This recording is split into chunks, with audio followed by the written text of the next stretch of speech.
Well, this is a new one. Well, hi Yulia. I know this is an old video, but I just came across it and I had to bring up this point to you. You said this is a new one. In fact, it very much is not a new one.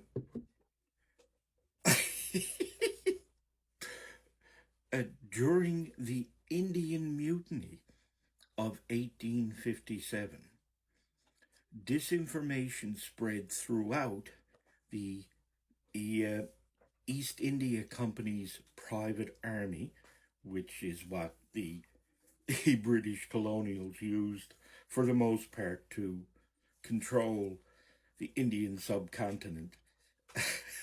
uh, that new weapons that they had, new ammunition they had received from um, the overlords, the British, was coated with pig's blood. Now, this was meant to incite that portion of the East India Army that was Muslim. At the same time, disinformation spread throughout the army that the ammunition was coated in um, in beef tallow, which would be anathema to those who were Hindu. So all the bases were covered.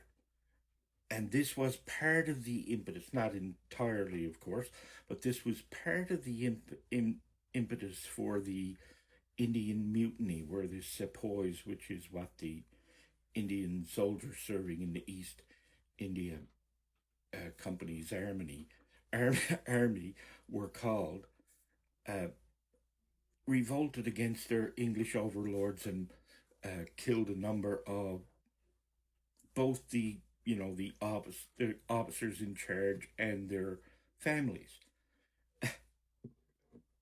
Do you know where that disinformation came from, by the way, back in 1857? If you were a student of history, you would have heard of what was called the Great Game, which is where several empires competed throughout the world to strengthen their colonial prowess.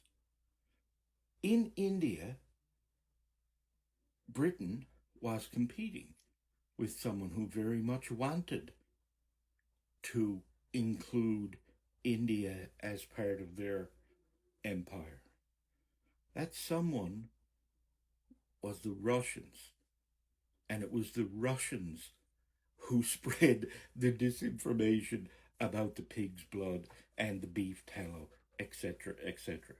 So, someone is spreading uh, disinformation now that Russia used back in 1857 today in Ukraine in order to try and stir up ethnic or religious animosities.